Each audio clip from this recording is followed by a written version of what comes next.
حضرت عثمان رضی اللہ تعالیٰ عنہ کے دور خلافت میں مروان کو مدینہ واپس کیوں بلایا گیا اور حضرت ابو ذر غفاری کو مدینہ بدر کیوں کیا گیا؟ دیکھ لو، 1 گھنٹے دے سوال نے، دیکھ لیں میرے بھائی، ویڈیوز ریکارڈ ہے۔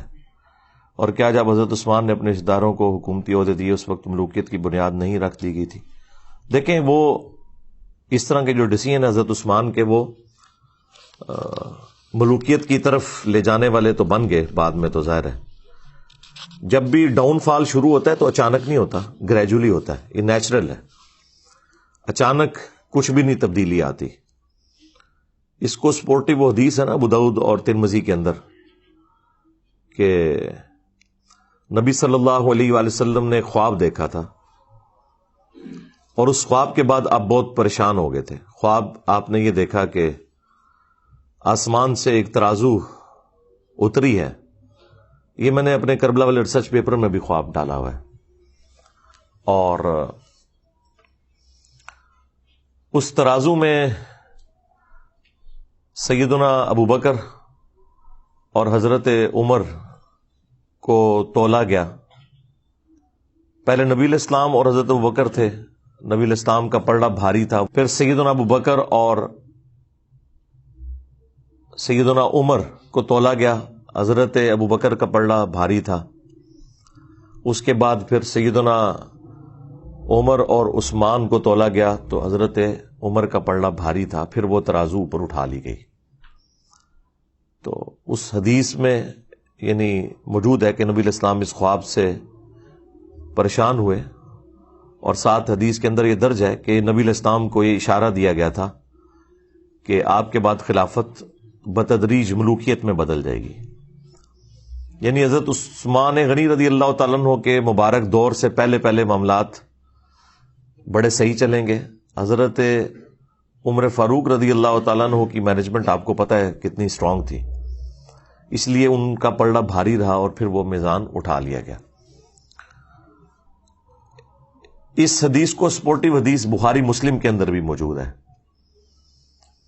جو نبی الاسلام کے مبارک زمانے میں ایک شخص نے خواب دیکھا تھا۔ اب یہ خواب کوئی بزرگوں والے بیان نہیں ہو رہے، ہم تو خوابوں کے خلاف ہیں کہ خوابوں سے تو نہیں کوئی دین ثابت ہوتا، لیکن پیغمبر کا خواب وحی الہی ہوتا ہے، وہ اسی طریقے سے ہے جیسے اللہ اسے بتا رہا ہے، اس میں شیطان کی کوئی دخل نہیں ہے۔ بخاری مسلم میں حدیث ہے نا کہ خواب نبوت کا 46واں حصہ ہے، تو انبیاء کے جو خواب ہیں وہ ڈیفینیٹ ہوتے ہیں، وحی الہی۔ سورہ الصافات میں آیا کہ حضرت ابراہیم علیہ السلام نے خواب میں دیکھا تھا کہ میں اپنے بیٹے کی قربانی کر رہا ہوں، تو اسی پہ انہوں نے پھر حضرت اسماعیل کو آمادہ کیا۔ یعنی خواب کے اوپر ایک بندے کو قتل کرنا، اس کے اوپر آمادہ ہو جانا، یہ صرف اسی صورت میں ہے کہ جب وہ وحی الہی ہو، ورنہ تو کوئی انسان دوسرے انسان کو ناحق قتل نہیں کر سکتا بغیر کسی وجہ کے۔ 2 ہی استثناء آئی ہیں، فساد فی الارض یا قتل کے بدلے قتل۔ اسی لیے آپ دیکھیں جو حضرت موسیٰ اور خضر کا واقعہ آیا ہے سورۃ الکہف کے اندر، اس میں بھی جب وہ بچے کو قتل کر دیتے ہیں، حضرت موسیٰ علیہ السلام اس پر اعتراض کرتے ہیں کہ تم نے نفس کے بغیر ایک دوسرے نفس کو قتل کر دیا۔ تو وہ تو خیر مسئلہ تقدیر کا ایشو تھا، وہ اللہ تعالیٰ نے فرشتوں کے ذریعے موت لینی ہوتی ہے، چاہے حضرت اسرائیل علیہ السلام آئے یا ان کے بہاف کے اوپر حضرت خضر وہ ڈیوٹی پوری کریں۔ اس سے کسی انسان کا دوسرے انسان کو قتل کرنا ثابت نہیں ہوتا۔ تو انبیاء کرام کے جو خواب ہیں وہ وحی الہی ہوتے ہیں۔ انبیاء کے بعد بخاری مسلم میں آیا کہ میری وفات کے بعد اب نبوت کی خبروں میں صرف مبشرات باقی ہیں۔ پوچھا گیا مبشرات کیا ہیں، تو آپ علیہ السلام نے فرمایا کہ خواب۔ پھر بخاری مسلم میں یہ آیا ہے کہ خواب کی 3 اقسام ہیں، یا تو اللہ کی طرف سے ہوگا یا وہ شیطان کی طرف سے، اور ساتھ ایک تابعی کا قول ابن سیرین کا نقل کیا ہے امام بخاری امام مسلم نے، انہوں نے اسی کی چھوٹی کیٹیگری بتائی کہ یا وہ نفس کی طرف سے ہوگا پھر خواب، یعنی جو انسان سوچتا ہے بعض اوقات وہی چیز خواب کی شکل میں اسے نظر آ جاتی ہے۔ اور ایٹیچیوڈ یہ ہے کہ جب اچھا خواب دیکھیں اللہ کا شکر ادا کریں، اور اگر کوئی برا خواب دیکھتے ہیں تو آپ بائیں طرف 3 دفعہ تھوک دیں، اور اس کا ذکر بھی کسی کے ساتھ نہ کریں، برا خواب اگر کسی کو آتا ہے تو۔ اب یہاں پر اللہ کے محبوب صلی اللہ علیہ وآلہ وسلم کا خواب میں نے بیان کیا ابو داؤد سے، ترمذی سے، مسند احمد میں بھی یہ خواب موجود ہے۔ ایک اور خواب جو رسول اللہ کے مبارک زمانے میں آیا، وہ حدیث بخاری اور مسلم دونوں میں ہے، وہ میں نے کربلا والے ریسرچ پیپر میں ڈالی ہوئی ہے۔ اس حدیث میں یہ آتا ہے کہ ایک شخص نے خواب دیکھا کہ آسمان سے گھی اور شہد ٹپک رہے اور ایک سائبان بادل نے سایہ کیے ہوئے ہیں اور ایک رسی بھی لٹک رہی ہے۔ تھوڑی دیر بعد نبی صلی اللہ علیہ وآلہ وسلم وہ مبارک رسی پکڑتے ہیں اور اوپر چڑھ جاتے ہیں آسمان پہ، اور وہ جو شہد اور گھی ٹپک رہے ہیں نا، لوگ اپنے اپنے برتن کے مطابق اس میں سے بھر کے اپنے گھروں کو بھی لے کے جا رہے ہیں۔ یہ خواب بخاری میں بھی ہے اور مسلم کے اندر بھی۔ پھر ایک اور شخص اس رسی کو پکڑتا ہے اور وہ بھی آسمان پہ چڑھ جاتا ہے، اور پھر ایک تیسرا شخص اس رسی کو پکڑتا ہے اور آسمان پہ چڑھ جاتا ہے۔ یعنی نبی صلی اللہ علیہ وآلہ وسلم کے بعد دو اور اشخاص ہیں جو اس رسی کو پکڑ کے آسمان پہ چڑھ جاتے ہیں۔ جب چوتھا شخص پکڑتا ہے، یعنی نبی الاسلام اور دو اور لوگ اور پھر ایک چوتھا شخص، تو وہ رسی ٹوٹ جاتی ہے۔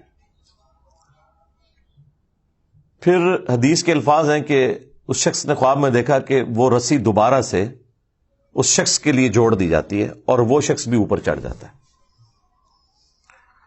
جب یہ خواب سنانے والا نبی الاسلام کی بارگاہ میں حاضر ہوا تعبیر پوچھنے کے لیے، تو آپ کی تو مبارک عادت تھی کہ آپ فجر کے بعد خوابوں کی تعبیر ارشاد فرمایا کرتے تھے۔ اب یہ وہ سنت ہے جس پہ آج کوئی عمل نہیں کر سکتا، نہ کوئی اس کے اوپر کوئی تماشا کھڑا کر سکتا ہے۔ ظاہر ہے کہ خواب چونکہ نبوت کی خبروں سے ہیں، تو نبی الاسلام کے مبارک زمانے میں تو وحی کا سلسلہ رکا نہیں تھا، تو اللہ کے نبی کو وحی کی تائید حاصل تھی، آپ خواب کی تعبیر بیان فرما سکتے تھے۔ آج کوئی بھی کرے گا تو وہ اسیسمنٹ ہوگی، غلط بھی ہو سکتی ہے، صحیح بھی ہو سکتی ہے، جب تک کہ وہ خواب کوئی شکل اختیار نہ کر لے اور ایگزیکٹلی ویسا ہو نہ جائے۔ باقی تو ساروں کی اسیسمنٹ ہے، صحیح بھی غلط بھی، وثوق سے نہیں کوئی کہہ سکتا۔ ہم سے بھی لوگ یہاں اکیڈمی میں رابطہ کرتے ہیں، جی یہ خواب ہے، جی تعبیر بتائیں۔ ہم انہیں کہتے ہیں بھئی تعبیر بتانے والا چلا گیا دنیا سے، اس کی قبر مدینے میں صلی اللہ علیہ وآلہ وسلم۔ اس کے بعد جتنے بھی واقعات ہیں وہ تو آپ دیکھیں، اتنے بڑے بڑے تعبیر بتانے والے لوگ مصر کے اندر موجود تھے، لیکن جب اس مصر کے بادشاہ کو خواب آیا تو تعبیر تو حضرت یوسف علیہ السلام نے ہی بتائی ہے نا، اور اس میں قرآن میں واضح ہے کہ اللہ تعالیٰ نے انہیں علم سکھایا تھا۔ تو انبیاء تک تو یہ معاملہ درست ہے۔ اس کے بعد لوگوں نے تب آزمائی کی ہے، کچھ چیزیں ابن سیرین کی طرف منسوب کی ہوئی ہیں، وہ ایک تعبیر الرؤیا کتاب بھی ملتی ہے مارکیٹ کے اندر، ایک تابعی تھے محمد ابن سیرین، ان کی طرف منسوب ایک کتاب ہے، وہ کتاب ہی لوگوں نے رکھی ہوئی ہوتی ہے، وہ آپ بار بار اس میں سے کوئی 8-10 خواب کی تعبیرات بیان کرنا شروع کر دیں روز کی، تو کچھ عرصے بعد آپ اس قابل ہو جائیں گے کہ قرآن و سنت کے مطابق نہیں، اس کتاب کے مطابق آپ لوگوں کو تعبیر بیان کر دیں۔ وہ میں بھی کر سکتا ہوں، لیکن وہ ایک خام خواہ کی تب آزمائی ہے، اس میں سے نکلنا کچھ بھی نہیں ہے۔ تو جب اس شخص نے نبی الاسلام کی خدمت میں یہ خواب عرض کیا، اس سے پہلے کہ نبی الاسلام اس کی کوئی تعبیر ارشاد فرماتے، سیدنا ابوبکر نے کہا یا رسول اللہ آپ اگر اجازت دیں تو میں اس کی تعبیر بیان کرتا ہوں۔ تو نبی الاسلام نے کہا ٹھیک ہے کرو۔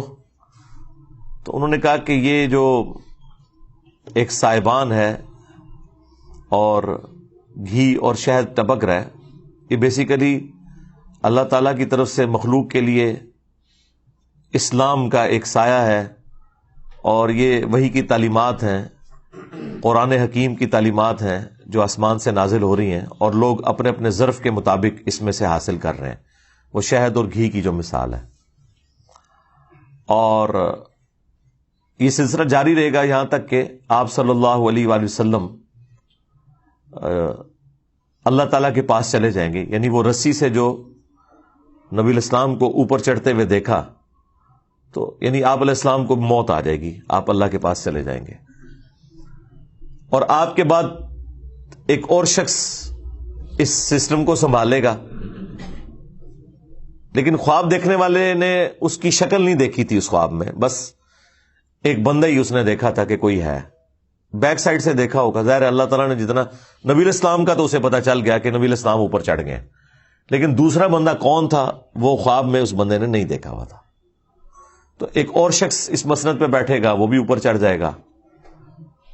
پھر ایک دوسرا شخص بیٹھے گا اس مسند پہ, وہ بھی اوپر چڑھ جائے گا, اور جب تیسرا چڑھے گا تو وہ رسی ٹوٹ جائے گی, اور پھر اس کے لیے رسی کو جوڑا جائے گا اور وہ بھی اوپر چڑھ جائے گا. اب ظاہر ہے یہ اتنی کامل انفارمیشن تو نہیں تھی. اصل تو چیز یہ ہے کہ وہ رسی ٹوٹے گی کیوں اور وہ بندے کون ہوں گے.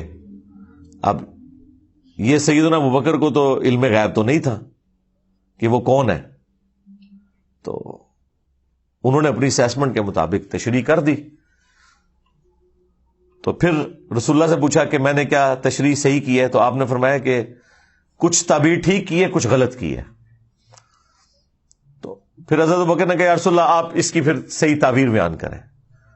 تو آپ نے تعبیر بیان کرنے سے انکار کر دیا. ظاہر ہے وہ اللہ تعالیٰ اس چیز کو پردے میں رکھنا چاہتا تھا, لیکن چیزیں وہ مختلف انداز میں پھر کھلنا شروع ہو گئی بعد میں. یعنی نبی علیہ السلام نے نام نہیں مینشن فرمائے اس میں, یہ کون کون لوگ ہیں, کیونکہ آپ کو پتا تھا کہ میں اس کی تعبیر نہیں, یہ پریکٹیکلی جب ایگزیکیوشن ہوگی تو لوگوں کو خود ہی پتا چل جائے گا کہ یہ کون کون بندے تھے اور کیا کیا ہوا تھا, اور وہ پھر وقت کے ساتھ پتا چل گیا. جتنا حضور نے بتانا تھا وہ تو بتا دیا. پھر سیدنا ابوبکر نے کہا کہ میں آپ کو اللہ کی قسم دیتا ہوں آپ اس کی تعبیر ضرور بیان کریں, کیونکہ حضرت ابوبکر کو بھی پتا چل گیا تھا کہ یہ کوئی عام خواب تو نہیں ہے. نبی علیہ السلام کے بعد مختلف لوگوں کا اس مسند پہ بیٹھنا, اور 3 بندے ہوں گے, 2 تو صحیح اسی طریقے پہ چل جائیں گے, لیکن تیسرے کی دفعہ رسی ٹوٹ جائے گی. تو یہ کوئی وہ تیسرا جو بندہ ہے نا, وہ اس بندے کے بارے میں پتا ہونا زیادہ ضروری تھا, جس کو پکڑتے ہی وہ رسی ٹوٹ جائے گی. وہ رسی کیوں ٹوٹے گی, یہ بڑا ایک حیران کن معاملہ تھا. پہلے 2 کا نہ بھی پتا چلتا, تیسرے بندے کا تو پتا چلنا چاہیے تھا کہ وہ کون ہے کہ جس کے وہ رسی پکڑتے وہ رسی ٹوٹ گئی ہے, جو کہ پہلے 3 بندوں کی دفعہ نہیں ٹوٹی, نبی علیہ السلام اور 2 اور لوگ. اوورال یہ چوتھا تھا, لیکن رسول اللہ کے بعد جو 3 ہیں ان میں سے یہ تیسرا تھا. تو ظاہر ہے وہ بعد میں پتا چل گیا حضرت عثمان غنی تھے رضی اللہ تعالیٰ عنہ, چونکہ وہ آپ نے پرچی لکھی ہے تو وقت نے تو پھر بتا دیا. ابو داؤد میں, ترمذی میں حدیث ہے, میرے بعد خلافت علی منہاج النبوہ 30 سال تک رہے گی. اور پھر وہ راوی حدیث کہتے ہیں کہ گنو, ابو بکر کے 2 سال, عمر کے 10 سال, عثمان کے 12 سال اور علی کے 6 سال. تو وہ تابعی پوچھتا ہے کہ یہ بنو امیہ کے لوگ تو حضرت علی کو خلیفہ ہی نہیں مانتے, بنو زرقا نیلی آنکھوں والے. تو حضرت سفینہ کو غصہ آیا, انہوں نے فرمایا کہ یہ ان کی پیٹھ سے جھوٹ نکلا ہے. سچ تو یہ ہے کہ ان کی جو حکومت ہے یہ شریر ترین بادشاہت ہے. اب بعض لوگ کہتے ہیں کہ حضرت سفینہ نے چونکہ یزید کا زمانہ پایا تھا تو وہ یزید کی طرف اشارہ کر رہے تھے, حالانکہ یہ بالکل غلط ہے, کیونکہ اسی حدیث کا ایک طریق مسند ابی داؤد طیالسی کے اندر بھی ہے اور مصنف ابن ابی شیبہ میں. اس میں آگے الفاظ ہیں کہ وہ راوی حدیث پوچھتا ہے حضرت سفینہ سے, نبی علیہ السلام کے آزاد کردہ غلام سے,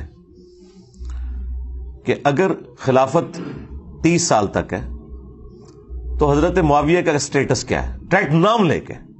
تو اس کا مطلب ہے کہ وہ بات وہیں سے سٹارٹ ہو رہی تھی.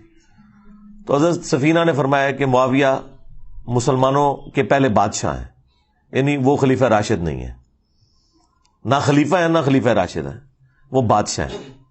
ویسے آپ حکمران کے معنوں میں خلیفہ چاہے شہباز شریف کو کہہ لیں, نواز شریف کو کہہ لیں, زرداری کو کہہ لیں, عمران خان کو کہہ لیں, لیکن وہ جو ایک ٹرم ہے نا خلیفہ کی, وہ اس پہ پورے نہیں اترتے. وہ مسلمانوں کے پہلے بادشاہ ہیں. اور مصنف ابن ابی شیبہ میں الفاظ ہیں کہ یہ لوگ سخت گیر بادشاہ ہیں اور ان کا پہلا بادشاہ معاویہ ابن ابی سفیان ہے. اب اس میں انہوں نے پہلے کا نام بھی لے دیا، یعنی وہ یزید سے بات شروع نہیں کی، انہوں نے یزید کے والد سے بات شروع کی. تو یہ بالکل کلیئر تھا. اور مسند احمد کی حدیث کے اندر تو الفاظ ہیں کہ نبی الاسلام کے دنیا سے اٹھائے جانے کے بعد خلافت علی منہاج النبوہ ہوگی، اور پھر اللہ تعالیٰ جب تک چاہے گا اس کو بھی رکھے گا، پھر اسے بھی اٹھا لے گا، اور پھر اس کے بعد کاٹ کھانے والی ملوکیت، یعنی اپنے دشمنوں کو کاٹنے والی، وہ آ جائے گی. پھر وہ بھی اللہ تعالیٰ جب تک چاہے گا وہ رہے گی. اس کے بعد جابر حکمرانوں کا دور، اور پھر آخر میں دوبارہ خلافت علی منہاج النبوہ آئے گی. تو اس میں بھی واضح طور پر یہ تبدیلی کی طرف اشارہ تھا. پھر بخاری مسلم میں ایک بڑی حیران کن حدیث ہے. حضرت حذیفہ ابن یمان جو رازدار رسول تھے صلی اللہ علیہ وآلہ وسلم، ان کے بارے میں وہ اپنے شاگردوں میں بیٹھے ہوئے تھے، تو حضرت عمر فاروق رضی اللہ تعالیٰ عنہ اس وقت امیر المومنین تھے اپنے دور خلافت کے اندر. تو وہ وہاں ان کے پاس آئے، تو انہوں نے لوگوں کی موجودگی میں حضرت حذیفہ سے کہا کہ حذیفہ ذرا مجھے وہ حدیث سناؤ جو تم نے رسول اللہ سے فتنوں کے متعلق سنی ہے کہ حضور کی وفات کے بعد فتنے آئیں گے. تو انہوں نے کہا کہ وہ تو بہت ساری احادیث ہیں. تو حضرت عمر نے کہا نہیں، میں اس بڑے فتنے کی بات کر رہا ہوں جو سمندر کی موجوں کی طرح آئے گا. آج کے دور میں آپ سمجھ لیں سونامی کی طرح ایک بڑا فتنہ مسلمانوں کے اوپر نبی الاسلام کے بعد. تو حضرت حذیفہ نے کہا اے امیر المومنین، آپ کو اس فتنے سے کوئی ڈر نہیں ہے، اس لیے آپ تو بے فکر رہیں، آپ کا اس فتنے سے کوئی لینا دینا نہیں، آپ اس فتنے میں مبتلا نہیں ہوں گے. تو البتہ فتنوں اور امت کے درمیان ایک دروازہ ہے، جب تک وہ دروازہ نہیں کھلے گا نا وہ فتنے اس امت پہ آئیں گے ہی نہیں. تو سیدنا عمر نے کہا کہ مجھے بتاؤ وہ دروازہ کھولا جائے گا یا توڑا جائے گا؟ تو حضرت حذیفہ ابن یمان نے کہا کہ وہ دروازہ کھولا نہیں جائے گا، اسے توڑا جائے گا، یعنی زبردستی وہ دروازہ ہٹایا جائے گا جس کی وجہ سے امت کے اوپر فتنے اور آزمائشیں شروع ہو جائیں گی. تو بس یہ گفتگو کر کے حضرت عمر وہاں سے چلے گئے. اب شاگردوں کو پھر کھلبلی بچ گئی کہ کوڈ ورڈز میں باتیں کر رہے ہیں کہ سمندر کی موجوں کے مانے دیکھ فتنہ آئے گا، ٹھیک ہے جی، اور وہ ایک دروازہ ہے جسے توڑا جائے گا، کھولا نہیں جائے گا. تو آبویس ہے کہ جو پاس لوگ بیٹھے تھے انہوں نے کہا حضرت یہ آپ لوگ آپس میں جو معرفت کی باتیں کر رہے ہیں یہ ہمیں بھی ذرا بتائیں کہ یہ کیا باتیں آپ آپس میں کر رہے ہیں. تو بخاری مسلم میں الفاظ ہیں، حضرت حذیفہ ابن یمان کہتے ہیں کہ حضرت عمر تو ویسے ہی مجھ سے پوچھ رہے تھے، وہ مجھ سے بہتر جانتے ہیں اس حدیث کے متعلق، اور وہ جو دروازہ ہے نا جسے توڑا جائے گا وہ خود حضرت عمر تھے جنہیں قتل کر دیا جائے گا اور اس امت کے اوپر فتنے شروع ہو جائیں گے. تو یہ حدیث بخاری مسلم کی بالکل واضح ثبوت ہے کہ اس امت پہ جو فتنے ہیں ان کا آغاز سیدنا عمر کی شہادت سے ہوا.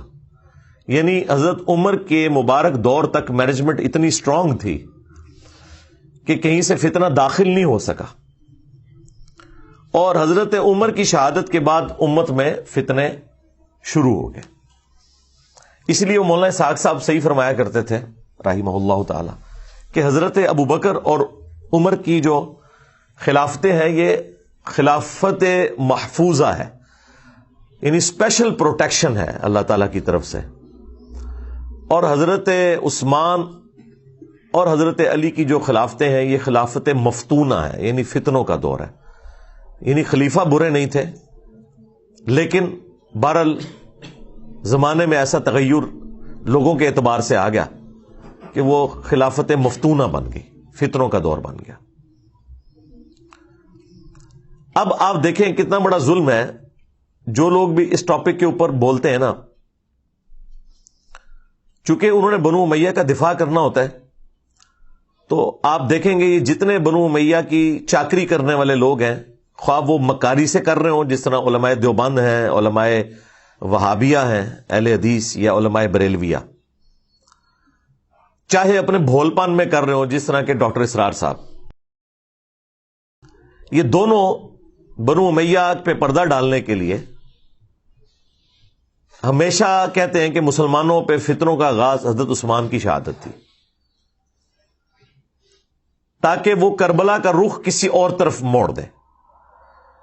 کربلا کے پیرلل میں انہوں نے حضرت عثمان غنی کو کھڑا کیا ہوا ہے۔ سیدنا عثمان کی شہادت یقیناً مظلومانہ ہے۔ ہم اگر حضرت عثمان غنی رضی اللہ تعالیٰ عنہ کو مظلوم تصور نہ کریں، خلیفہ راشد تصور نہ کریں، تو ہمارا حضرت علی کے حق میں مقدمہ ویسے ہی ختم ہو جائے گا، کیونکہ حضرت علی کو ہم چوتھا خلیفہ راشد جب ہی مانتے ہیں جب ہم تیسرا خلیفہ راشد سیدنا عثمان کو مانیں گے۔ لہٰذا ہمیں تو کوئی کلیریفیکیشن دینے کی ضرورت ہی نہیں ہے، ہم تو چاروں خلفاء کو مانتے ہیں، اور ہم رسول اللہ کی اس حدیث کو بالکل اس پہ غیبی ایمان رکھتے ہیں جو آپ نے فرمایا تھا ابو داؤد اور ترمذی میں کہ میرے بعد جو کوئی بھی زندہ رہا وہ بہت اختلاف دیکھے گا، اس اختلاف کے دور کے اندر علیکم بسنتی و سنت الخلفاء الراشدین المہدیین، تم میری سنت اور میرے خلفاء راشدین کی سنت کو مضبوطی سے پکڑ لینا اپنی داڑھوں سے، اور دین میں نئی نئی بدعتوں سے بچنا۔ یہ بدعتیں گمراہیاں ہیں اور یہ گمراہیاں جہنم میں لے جانے والی ہیں۔ اب نبی الاسلام نے خلفاء راشدین کے جو مخالفین ہیں یا ان کے دور کے اندر جو ان کی مخالفت پہ کھڑے ہونے والے لوگ ہیں، بشرطے کہ وہ خلفاء ان کے اس اختلاف کو صحیح نہ مان لیں۔ اگر وہ خود مان لیں کہ یار یہ ہماری جو مخالفت کر رہا ہے یہ بندہ ٹھیک بات کر رہا ہے، وہ تو الگ بات، لیکن جہاں پہ خلفاء کی جنگیں آ جائیں یا مخالفت اس لیول پہ آ جائے وہ پھر معاملہ الگ ہے۔ تو نبی علیہ السلام فرمایا کہ تم نے میری اور میرے خلفاء راشدین کی سنت کو لازم پکڑنا ہے۔ اس لیے دیکھیں کہ ہم حضرت ابوبکر صدیق رضی اللہ تعالیٰ عنہ کے مقابلے پر منکرین زکوٰۃ کو، مرتدین کو نہیں درست سمجھتے، سیدنا عمر کے مقابلے پر رومنز اور پرشینز کو نہیں درست سمجھتے، سیدنا عثمان کے مقابلے پر بلوائیوں کو، جن میں سے اکثر صحابہ ہی تھے، ان کی اس ایکٹیویٹی کو جو انہوں نے حضرت عثمان کو شہید کر دیا۔ اب بیچ میں ظاہر ہے کہ وہ اسپیسیفکلی بندہ کون ہے وہ تو بے نظیر کے قاتلوں کا بھی نہیں پتا چلا، جبکہ اتنے کیمرے موجود ہیں۔ تو اس وقت تو کوئی کیمرے بھی نہیں تھے، نہ علم غیب اس زمانے میں ہوتا تھا، یہ تو بعد میں دریافت ہوا ہے نا۔ تو لیکن ان کی وہ ایکٹیویٹی کہ حضرت عثمان کی شہادت تک پہنچی، اس میں ہم حضرت عثمان کے مخالفین کو اس ایکٹیویٹی میں غلطی پر مانتے ہیں، اور ان کی طرح مکاری نہیں کرتے کہ اجتہادی غلطی کہتے ہیں، صراحتاً غلطی ہے، فساد ہے، فتنہ ہے۔ لیکن حضرت عثمان اتنے اپ رائٹ تھے کہ بخاری میں 695 نمبر حدیث ہے، جب ساتھیوں نے پوچھا کہ نماز ہمیں فتنوں کا امام پڑھا رہا ہے اور ہمارے امام آپ ہیں، آپ محصور ہو چکے ہیں اپنے گھر میں، اب ہم نماز اس مسجد میں جا کے پڑھیں یا گھر میں ہی پڑھ لیں؟ تو سیدنا عثمان نے کہا کہ نماز ہی تو مسلمانوں میں ایک اجتماعی نیکی کا کام ہے، نیکی کے کاموں میں ساتھ دو، برائی میں ان سے الگ رہو۔ اگر وہ یہودی ہوتے تو حضرت عثمان کیسے کہہ سکتے تھے کہ ان یہودیوں کے پیچھے جا کے نماز پڑھو؟ آج کوئی مسلمان فتویٰ دے گا کہ یہودیوں کے پیچھے نماز ہو جاتی ہے؟ وہ پتا تھا کہ وہ صلح حدیبیہ کے صحابہ ہیں، ان میں اختلاف رائے بھی درست تھا، مخالفت درست نہیں تھی، اس کا جو ایکسٹریم رزلٹ نکلا وہ درست نہیں تھا۔ بہرحال وہ سارے کا سارا معاملہ تلپٹ ہو گیا۔ اس کے بعد جب سیدنا علی کا دور آتا ہے تو پھر وہی رول چلے گا نا، علیکم بسنتی و سنت الخلفاء الراشدین المہدیین۔ تو وہاں پہ بھی ہمارا یہی عقیدہ ہے کہ حضرت علی کے مخالفین جو اولو العزم اصحاب میں سے تھے، سیدہ عائشہ سلام اللہ علیہا، سیدنا زبیر، سیدنا طلحہ رضی اللہ عنہم اجمعین وعلیہم السلام اجمعین، یعنی یہ واقعی ٹکر کے لوگ ہیں، یہ حضرت علی کے ٹکر کے لوگ ہیں اپنے مرتبے اور اسلام کی کنٹریبیوشن کے پوائنٹ آف ویو سے۔ اس بڑے لیول پہ نہ ہو لیکن ایٹ لیسٹ یعنی سابقون الاولون میں آنے والے لوگ ہیں۔ تو ان کا احترام اپنی جگہ ہے. اور دیکھ لیں اللہ نے اصحاب جبل کو مرنے سے پہلے توبہ کی توفیق بھی دے دی ہے. سیدہ عائشہ بھی، سیدنا طلحہ بھی، زبیر بھی، یہ سب لوگ توبہ کر کے مرے ہیں. میدان جنگ چھوڑ گئے ہیں حضرت طلحہ اور زبیر رضی اللہ عنہما وعلیہم السلام. اور حضرت علی کا بھی ایٹیچیوڈ دیکھیں، جب ان کے ایک فوجی نے آ کے بتایا ابن جرموز نے کہ میں حضرت زبیر کو قتل کر کے وہ ان کا سر کاٹ کے لے آیا، تو حضرت علی نے اس کو اپنے پاس آنے بھی نہیں دیا. اور یہ حضرت علی رضی اللہ تعالیٰ عنہ کی قسمت میں تھا کہ ان کے سامنے کسی صحابی کا سر کاٹ کے نہ لایا جاتا، ادروائز وہ لایا تو تھا. جب ساتھیوں نے بتایا ابن جرموز آیا تو انہوں نے کہا کہ صفیہ کے بیٹے کے قاتل کو جہنم کی بشارت دے دو. میں نے رسول اللہ سے سنا تھا کہ ہر نبی کا کوئی نہ کوئی حواری ہے، اور میرا حواری قریبی ساتھی جس نے حضرت عیسیٰ کے ساتھ 12 تھے، ان میں سے زبیر ابن عوام بھی ایک میرا حواری ہے. تو جاؤ صفیہ کے بیٹے کے قاتل ابن جرموز کو جہنم کی بشارت دے دو. جب وہ اسے خبر دی گئی، وہ خبیث حضرت علی سے بھی ناراض ہو کے خارجی بن گیا. یعنی حضرت علی نے انصاف کا دامن نہیں چھوڑا کہ غصہ نکالتے کہ بھئی زبیر میرے خلاف کیوں کھڑا ہوا ہے تو میں اب ان کی فضیلت چھپا لوں. نہیں، یہ حدیث المستدرک للحاکم میں اور مسند احمد کے اندر موجود ہے. اب مرتبہ یعنی آپ نے نہیں کام ہونے دیا. پھر مصنف ابن ابی شیبہ میں ہے، حاکم کے اندر موجود ہے، فضائل صحابہ احمد بن حنبل کی کتاب میں حضرت طلحہ کا بیٹا ملنے آیا حضرت علی کو، تو حضرت علی نے ان کی دلجوئی کے لیے فرمایا کہ میں اللہ سے امید کرتا ہوں کہ یہ سورۃ الحجر کی جو آیت نمبر 47 ہے کہ اللہ تعالیٰ اہل ایمان کے دلوں سے ایک دوسرے کے خلاف غل اگر کوئی آ گیا، کوئی میل آ گیا، وہ نکال دے گا. ظاہر انسان نہیں کسی کے خلاف میل نکال سکتا، یہ ذہن میں رکھیے گا. انسان کے اندر کوئی ایسا سافٹ ویئر نہیں کہ جو کوئی کسی چیز کو ڈیلیٹ کر دے یا انڈو کر دے، اللہ نکالے گا. اور وہ سورۃ الحجر کے الفاظ ہیں کہ وہ جنت میں آمنے سامنے بیٹھے ہوں گے تختوں پہ. آمنے سامنے انسان اس وقت بیٹھ سکتا ہے جب ایک دوسرے سے نظریں نہ چرائے. یعنی اس لیول تک اللہ تعالیٰ ان کے دلوں کو پاک کر دے گا. تو حضرت طلحہ کے بیٹے سے محمد ابن طلحہ سے سیدنا علی نے فرمایا کہ میں اللہ سے امید کرتا ہوں کہ یہ حدیث میرے طلحہ، زبیر اور عثمان بن عفان کے بارے میں ہوگی کہ اللہ تعالیٰ ہمارے دلوں میں جو ایک دوسرے کے لیے میل آ گیا وہ نکال دے گا. حضرت عثمان کا بھی ذکر اس میں کیا ہے، یعنی وہ بات پیچھے سے سٹارٹ ہوئی تھی. حضرت علی کو تو پتا تھا نا کہ معاملہ کہاں سے گریجولی سٹارٹ ہوا ہے، لیکن بہرحال حضرت علی ٹالریٹ بھی کرتے تھے، سمجھاتے بھی تھے. بخاری میں حدیث ہے، محمد ابن حنفیہ کہتے ہیں کہ ان کے سامنے کسی نے حضرت علی کے بارے میں کوئی نازیبا الفاظ بولے کہ بھئی، اب وہ الفاظ امام بخاری نے نقل نہیں کیے. امام بخاری کی ایک شرافت ہے، وہ چند ایک الفاظ سکپ کر دیتے ہیں، لیکن ظاہر ہے ذہین لوگ تو پہچان لیتے ہیں کہ کوئی بات ایسی ضرور ہوئی ہے کیونکہ اگلے الفاظ اس کو سپورٹ کر دیتے ہیں. ہاں، ابن حنفیہ، محمد ابن حنفیہ جو حضرت علی کے بیٹے تھے، حنفیہ نامی عورت سے، ان کے الفاظ امام بخاری نے نقل کیے اور حدیث سٹارٹ وہاں سے کیے کہ محمد بن حنفیہ کہتے ہیں کہ میرے باپ نے اگر کبھی مخالفت کرنی ہوتی نا عثمان کی تو اس دن کرتا. تو اس سے پہلے بھی تو کوئی واقعہ ہوا ہوگا نا جس کو وہ کہہ رہے تھے، وہ پھکی دے رہے تھے نا کسی کو، تو ظاہر ہے وہ اسی بات میں پھکی دے رہے ہوں گے کہ بھئی تیرا ابا جڑا نا وہ حضرت عثمان میں مخالفین ہی شامل سی. اس کے علاوہ تو اور کوئی جملہ نہیں ہو سکتا. جبھی وہ اپنے باپ کی صفائی پیش کر رہے ہیں کہ اگر میرا باپ عثمان کے مخالف ہوتا تو سب سے زیادہ حق تھا اس دن مخالف ہوتا. اب یہ الفاظ بخاری میں، اور پھر وہ آگے محمد حنفیہ وہ بتاتے ہیں کہ جب حضرت عثمان کے گورنروں کی شکایت حضرت علی کو کی گئی کہ یہ مال غنیمت میں بیت المال میں خرد برد کرتے ہیں، تو حضرت علی رضی اللہ تعالیٰ عنہ نے رسول اللہ کی لکھی ہوئی ایک تحریر مجھے دی اور کہا کہ بیٹا یہ جا کے عثمان کو دو اور کہو کہ اپنے گورنروں کو یہ رسول اللہ کی لکھی ہوئی تحریر بھیجیں کہ وہ بیت المال میں جو تقسیم ہے وہ اس کے مطابق کریں.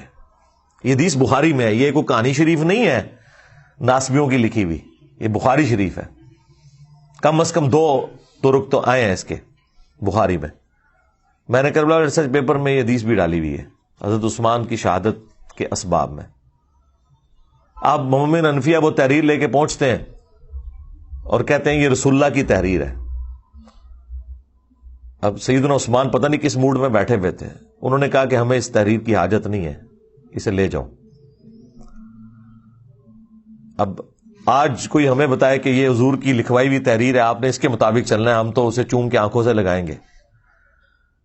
لیکن اس طرح کا ایٹیچیوڈ, اس کے بعد انسان کو غصہ ہی آئے گا نا. اس لیے مومن انفیہ کہہ رہے تھے کہ وہ دن تھا کہ میرا باپ عثمان کے خلاف کھڑا ہوتا کہ اس نے رسول اللہ کی تحریر کو اس طرح واپس کیا.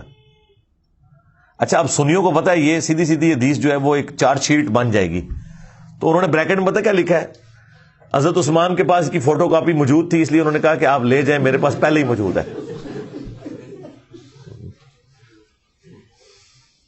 تو اندازہ کرو ایک کولوں وچ پایا ہوا ہے. تو اب اگر کسی کو بخاری شریف پڑھ کے بخار چڑھے تو وہ پھر اپنا بخار اسی طرح ہی نکالے گا نا. خیر وہ لیکن حدیث کے الفاظ اس کی حفاظت کر رہے ہیں نا, کہ مومن انفیہ کہہ رہے ہیں کہ وہ دن تھا کہ میرے باپ کو چاہیے تھا عثمان کے خلاف کھڑا ہوتا کہ اس نے رسول اللہ کی تحریر واپس کی. تو یہ اسلوب بتا رہا ہے کہ فوٹو کاپی نہیں تھی, وہ ویسے ہی واپس کی تھی سی, ورنہ فوٹو کاپی ہو تو کس نے غصہ کھانا ہے.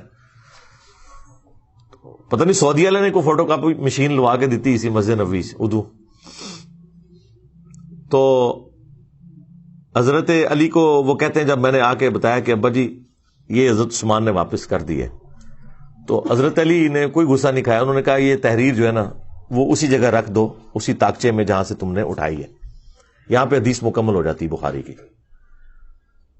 تو یعنی وہ اس وقت ڈاؤن فال شروع ہو گیا تھا اس حوالے سے گریجولی. نہج البلاغہ میں بھی حضرت علی کی وہ نصیحتیں موجود ہیں جو حضرت عثمان کو کی ہیں انہوں نے. وہ کمال کی نصیحتیں ہیں, وہ پڑھنے والی ہیں. اس میں حضرت علی نے جو جملے بولے, کیا عثمان تیرا سٹیٹس پہلے 2 خلفاء والا نہیں ہے, کیونکہ تجھے رسول اللہ کے ساتھ دامادگی کا شرف بھی حاصل ہے. سیدنا عثمان کا داماد رسول ہونا نہج البلاغہ میں شیعہ کی کتاب میں ثابت ہے, اسی نصیحت کے اندر جو ان کا خطبہ کہہ لیں یا مکتوب کہہ لیں. تو حضرت علی حضرت عثمان کو سمجھاتے ہوئے یہ کہہ رہے ہیں کہ پہلے 2 خلفاء سے زیادہ تمہاری ذمہ داری ہے, کیونکہ تم رسول اللہ کے داماد بھی ہو. داماد تو بیٹوں کی جگہ ہوتا ہے. تو یہ جو تمہاری شکایتیں تمہارے گورنروں کی آتی ہیں تمہارے پاس, ان کے طرف توجہ دے کے ان ایشوز کو ریزالو کرو. وہ کرتے بھی تھے, بخاری مسلم دونوں میں آیا کہ وہ ایک بھائی تھا ان کا عقبہ ابن ابی معیط کا بیٹا ولید بن عقبہ, اس نے شراب پی کے فجر کی 4 فرض پڑھا دیے.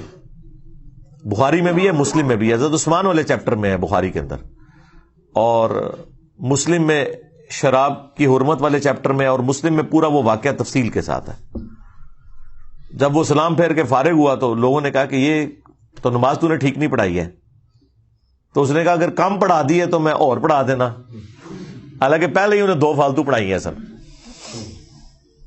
پھر لوگوں کو شک پڑا تو جناب وہ تو دور تھا بڑا مبارک, ادھر کوئی سوچ سکتا ہے نمازی جناب جو تھے وہ آگے آ کے اس کے پاس بیٹھ کے اس کا منہ سونگنا شروع کر دیا, ادھر کوئی گورنر کے قریب بھی کو لگ سکتا ہے. لیکن ظاہر ہے کہ اس وقت گورنر کو ایک سمجھا جاتا تھا کہ وہ سرونٹ ہے عوام کا.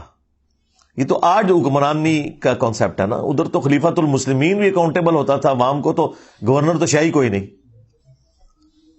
تو جب وہ سونگا تو شراب کی بدبو آ رہی تھی, لوگوں نے پتا چل گیا جناب کہ یہ تو شراب پی ہے. انہوں نے جناب اسے پکڑ کے گورنر کو اتار کے ابو موسیٰ اشعری کو گورنر لگا دیا اور کہا کہ واپس جا مدینہ، حضرت عثمان کو خط بھجوا دیا کہ یہ اپنا تحفہ واپس قبول کریں جو آپ نے ہم پہ مسلط کیا تھا. تو اور یہاں سے مینجمنٹ کمزور ہوگی کہ خلیفہ وقت کے ہوتے ہوئے عوام ڈیسیژن کر رہی ہے کہ وہ خلیفہ سے پوچھے بغیر اس کا گورنر ہٹا رہی ہے، خود ہی عدالت لگا کے، اور اس کی جگہ ایک نیا گورنر لگا رہی ہے. یعنی یہ اسلام کی تاریخ میں یہ سٹارٹ تھا حضرت عثمان کی خلافت کی کمزوری کا، جو ان کے دور خلافت میں آئی کہ لوگوں نے قانون ہاتھ میں لینا شروع کر دیا. خیر جب وہاں پہنچا تو حضرت عثمان نے کہا کہ میں لوگوں کی چیما گوئیاں سن رہا ہوں کہ یہ اب اپنے بھائی کو سزا نہیں دے گا، تو میں تو اسے نہیں چھوڑوں گا. دربار لگایا گیا، حضرت علی چیف جسٹس تھے. حضرت علی کو حضرت عثمان نے کہا لگائیں اس کو کوڑے کتنے بنتے ہیں اس کے. تو حضرت علی نے حسن ابن علی سے کہا کہ بیٹا اٹھو 40 کوڑے لگاؤ اسے. تو حضرت حسن نے کہا کہ جو ان کی میٹھی کھاتا ہے وہی کڑوی چکھے، یعنی حضرت عثمان کی طرف اشارہ کیا کہ عثمان اس کا بینیفیشری ہے اس حوالے سے کہ انہوں نے اپنے ریلیٹیوز کو گورنری کے عہدے پہ لگایا ہوا ہے. باقی ظاہر ہے ان سے کوئی کھاتے پیتے تو نہیں تھے، لیکن ظاہر ہے ایک رشتہ داری تو وہ نبھا رہے تھے. تو اب کڑوی بھی یہی چکھے، کیونکہ اس زمانے میں قبائلی تعصب بہت زیادہ تھا. بنو امیہ بنو ہاشم کی لڑائیاں تو رسول اللہ کی بعثت سے پہلے سے تھیں، ان کا آپس کا جیلسی فیکٹر. تو اس کی طرف ان کا اشارہ تھا کہ میں یہ کام نہیں کروں گا. تو حضرت علی نے اس کا کوئی برا نہیں مانا. حضرت حسن وہاں سے چلے گئے، باپ کی بات نہیں مانی. آپ اندازہ کریں، اور یعنی اس سے آپ اندازہ کریں کہ اس زمانے میں کتنا ان گورنروں کے بارے میں نفرت پائی جاتی تھی. تو مسلم شریف کے الفاظ ہیں، پھر حضرت علی نے اپنے دوسرے بیٹے عبداللہ ابن جعفر، جو بھتیجا بھی لگتا تھا اور بیٹا بھی، بیٹا اس لیے کہ اس کی والدہ کے ساتھ حضرت جعفر کی وفات کے بعد حضرت ابو بکر نے شادی کی تھی، اس سے محمد بن ابی بکر پیدا ہوئے تھے، اور وہ بھی حضرت علی کے زیر کفالت تھے. یہ 2 بیٹے تھے بڑے لاڈلے، محمد بن ابی بکر اور عبداللہ بن جعفر، جو والدہ کی طرف سے تھے. اور عبداللہ بن جعفر کو تو اپنی بیٹی زینب بھی دے دی حضرت علی نے، وہ داماد بھی بنے بعد میں. تو کہا عبداللہ اٹھ اور لگا کوڑے. جب 40 ہوئے تو انہوں نے کہا بس 40 ٹھیک ہیں. رسول اللہ 40 لگواتے تھے، حضرت ابو بکر بھی 40، حضرت عمر نے 80 کر دیے تھے، کیونکہ اس زمانے میں لوگ زیادہ شراب پینا شروع ہو گئے تھے. ظاہر ہے جب آپ کی وظیفے لگ جائیں، دنیا کے مال کی ریل پیل ہو جائے. بخاری مسلم میں موجود ہے کہ حضرت عمر کے زمانے میں شراب پینا زیادہ ہو گئی تھی ایز کمپیئر ٹو حضرت ابو بکر کے دور کے. کوئی مال آ گیا تھا، کام کرنے کو کوئی نہیں، تو پھر یہی کچھ ہی ہوگا نا. تو حضرت عمر نے اس کی سزا تعزیراً حضرت علی کے مشورے سے بڑھا کے 80 کوڑے کر دی. وہ قرآن سے ڈیڈکٹ کی تھی کہ جو کسی عورت کے اوپر تہمت لگائے اس کی سزا 80 کوڑے ہے سورہ نور میں. تو حضرت علی نے کہا کہ جو بندہ شراب پیتا ہے وہ پھر ہر بندے پہ تہمت ہی لگاتا ہے، اسے پتہ تو ہوتا ہی نہیں وہ کیا کر رہا ہے.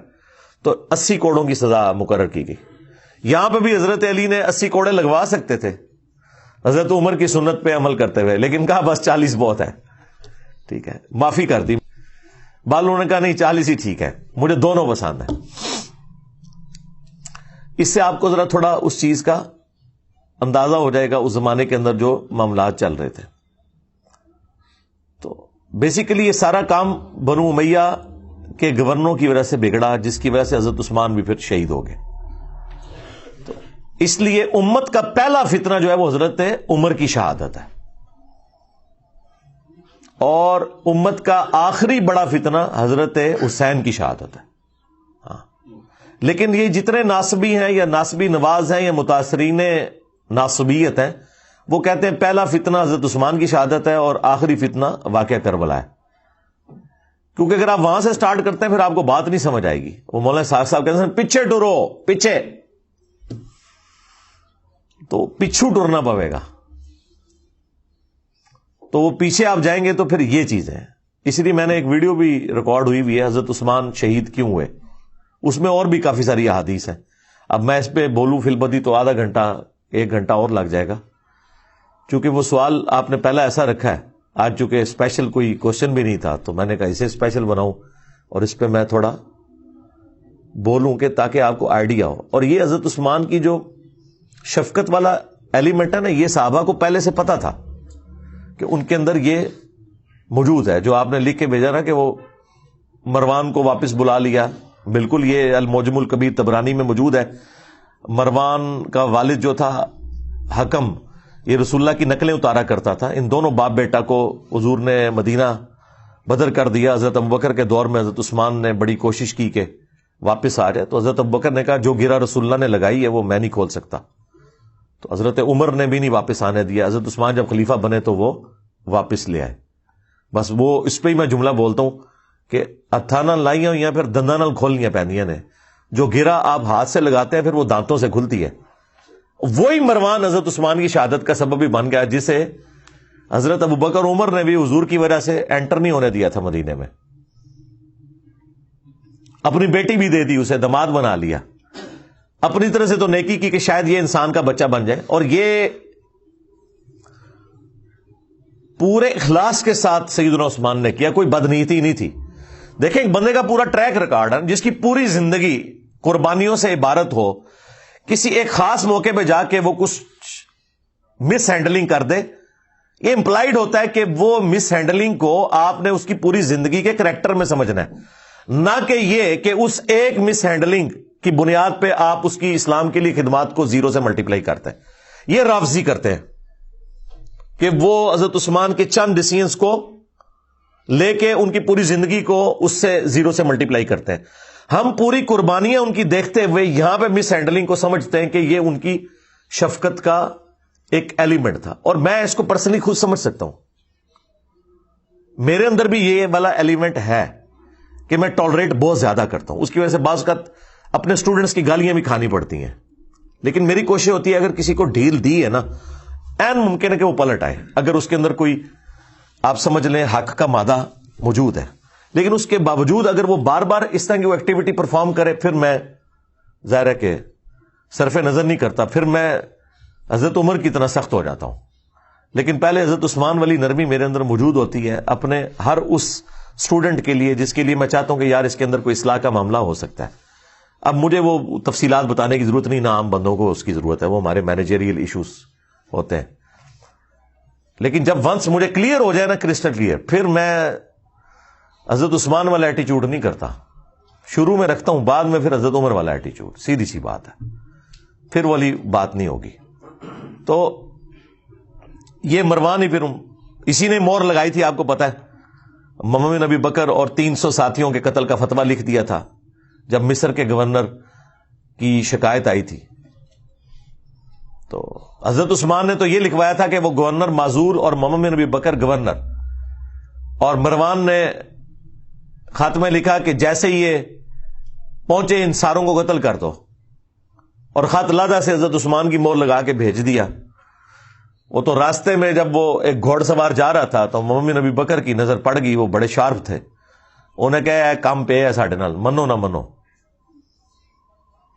اس کو پکڑا دو. خط نکل آیا، پھر وہ سارے واپس آ گئے. حضرت عثمان کے گھر کا گھیراؤ کیا 40 دن تک، پانی تک بند کر دیا.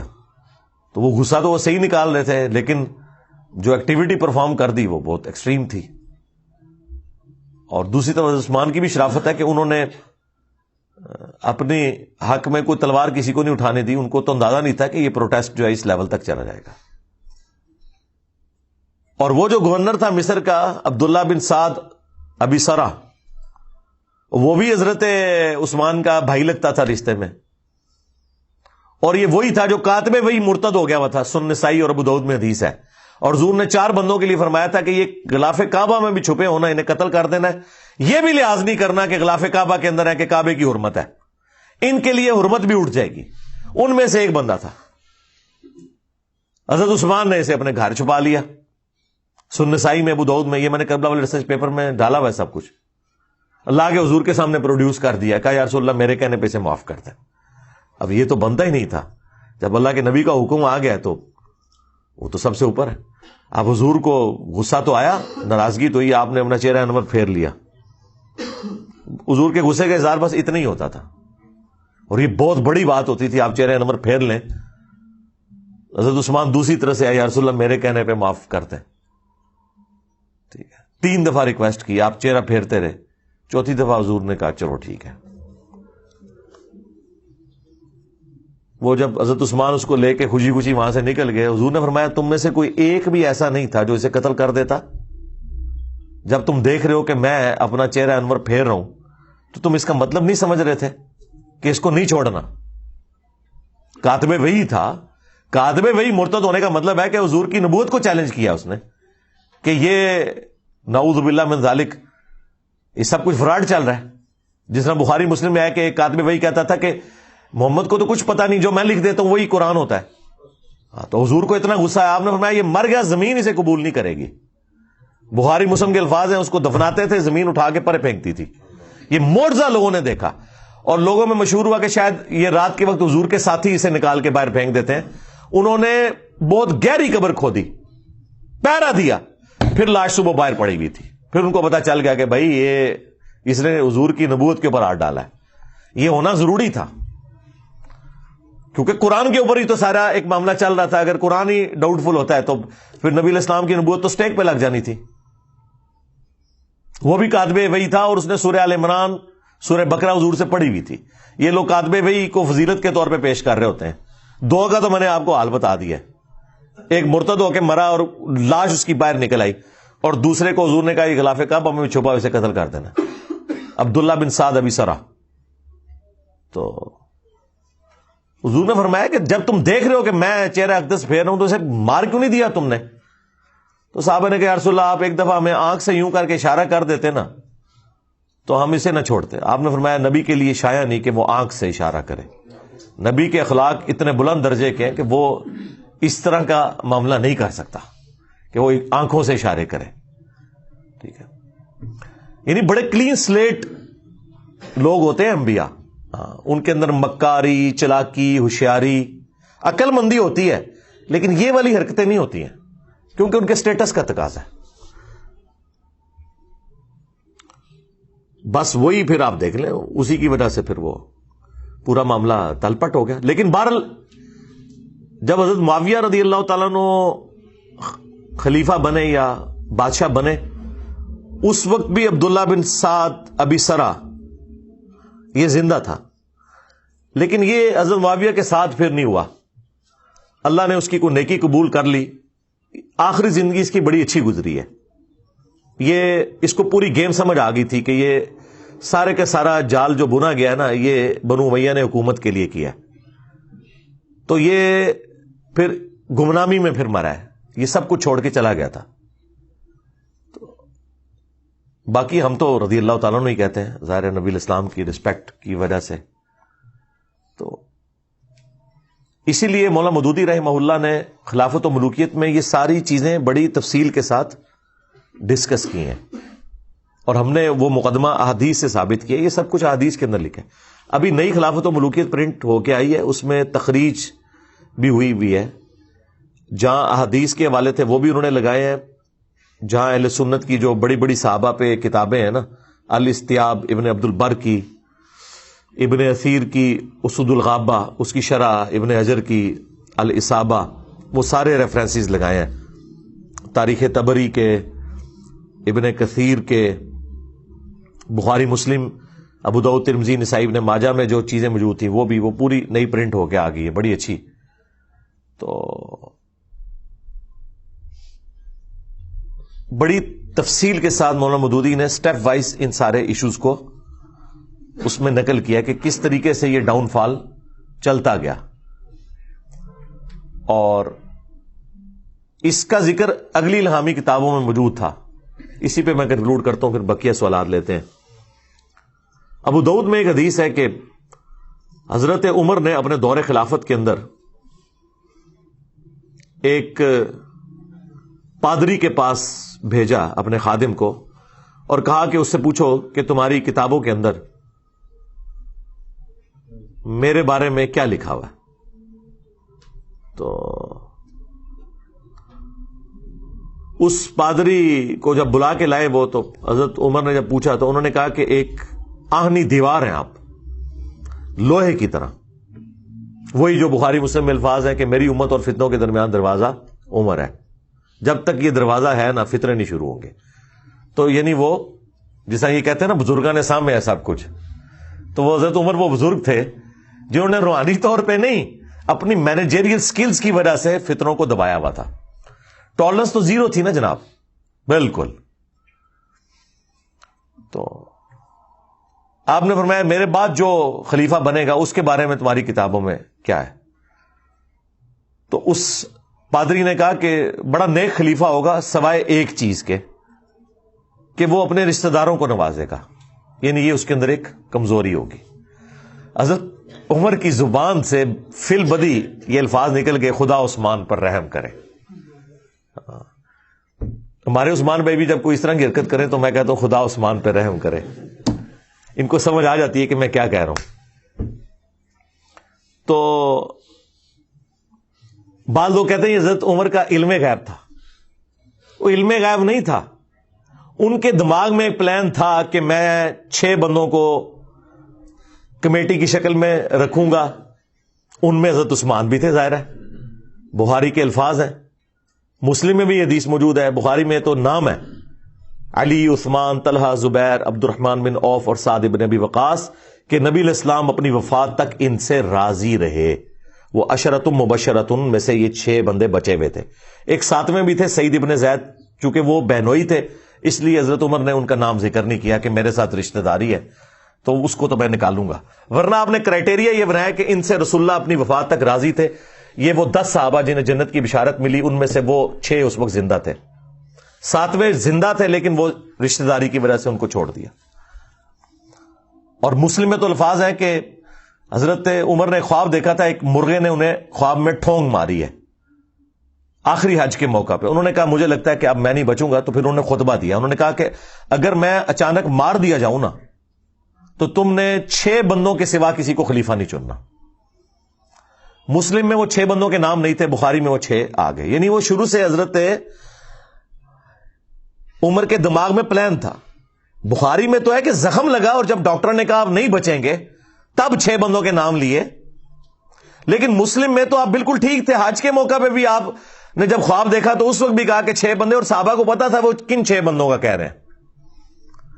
تو وہ حضرت عمر کے پلان میں تھے 6 بندے. تو اس پورے پلان میں دیکھیں, اگر ایک پادری آ کے کہتا ہے تو انہیں پتا تھا ان 6 میں سے کون سا ایسا بندہ ہے کہ جس کے اندر یہ کمزوری ہے, اور پیچھے ٹریک ریکارڈ ہے کہ اس نے عبداللہ بن سعد ابی سرا کو بھی لا کے معافی دلوائی حضور سے, اور دوسرا مروان بن حکم اور اس کے والد کے لیے بھی سفارشیں کرتے رہے پوری زندگی, حضور سے بھی, حضرت ابو بکر سے بھی, عمر سے بھی. پوری نہیں ہوئی لیکن کرتے تو رہے نا. اس کی وجہ سے وہ ٹریک ریکارڈ تھا. تو اس کی وجہ سے انہوں نے کہا یہ کوئی علم غیب نہیں تھا, اسیسمنٹ تھی. پھر کہا اس کے بعد جو خلیفہ ہوگا, تو ان کا اس کے بعد جو خلیفہ ہوگا نا وہ تو لوہے کا محل ہے. تو حضرت عمر کو بڑا غصہ ہے. انہوں نے کہا بدبودار, یہ کیا کہہ رہا ہے تو؟ ان کا حضرت خلیفہ بڑا نیک ہوگا لیکن مسلمانوں کی تلواریں نیام سے باہر آ چکی ہوں گی, اس کا پورا دور خلافت جنگوں میں گزرے گا. اور وہ دیکھ لیں حضرت علی کا دور خلافت, جنگ جمل, صفین, نیروان, یہ اگلی کتابوں میں بھی چیزیں موجود تھیں, اور بھی کافی ساری چیزیں, لیکن وہ پھر سینسر میں کر دیتا ہوں. بس اتنی بتاتا ہوں کہ جس سے آپ کو اوورال ایک سینیریو کلیئر ہو جائے. لیکن ہم نہ رافضیوں کی طرح نعوذ باللہ حضرت عثمان غنی رضی اللہ تعالیٰ عنہ کے بارے میں کوئی ایسا تان کریں جو اوورال ان کے کریکٹر کو ملائن کرے. انسانی کمزوری ہے, کسی کے اندر بھی ہو سکتی ہے, ہر انسان کے اندر کوئی نہ کوئی کمزوری موجود ہوتی ہے, لیکن وہ 0 سے ملٹیپلائی نہیں ہوتا.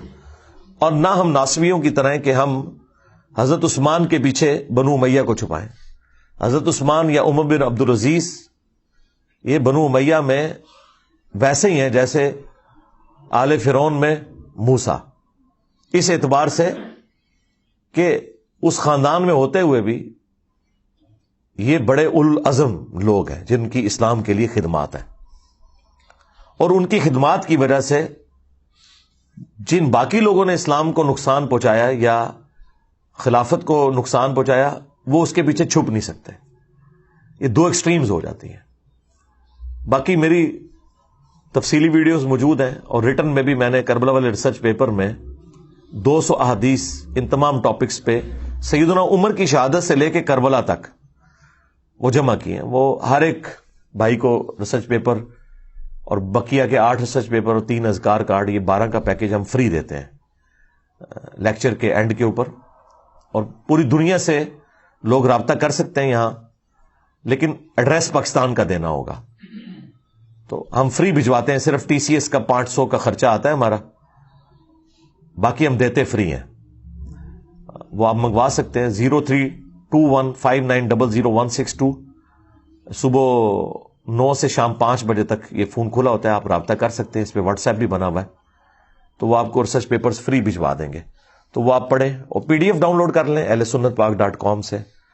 اور یہ تو ماشاءاللہ ریسرچ پیپر عربی میں بھی ہے، اردو میں بھی، انگلش میں بھی، ہندی میں بھی، بنگلہ زبان کے اندر بھی ہے اللہ کے فضل سے، فارسی کے اندر بھی ہے. تو جس زبان میں کو پڑھنا چاہتا ہے وہ پڑھے. اس میں میں نے پوری ترتیب کے ساتھ، اور ایک حدیث بھی کوئی ایسی نہیں ہے جسے کسی محدث نے صحیح نہ کہا ہو. یہ ہو سکتا ہے کہ کچھ احادیث ایسی ہیں جن کو شیخ البانی صحیح کہتے ہیں اور شیخ زبیر صاحب اسے ضعیف سمجھتے ہیں، کچھ کو شیخ زبیر صاحب صحیح کہتے ہیں اور البانی صاحب ضعیف سمجھتے ہیں، کچھ احادیث کو امام زاہبی صحیح سمجھتے ہیں، کوئی اور ضعیف کہہ دیتا ہے، کچھ کو امام حاکم صحیح سمجھتے ہیں، امام زاہبی ضعیف سمجھتے ہیں.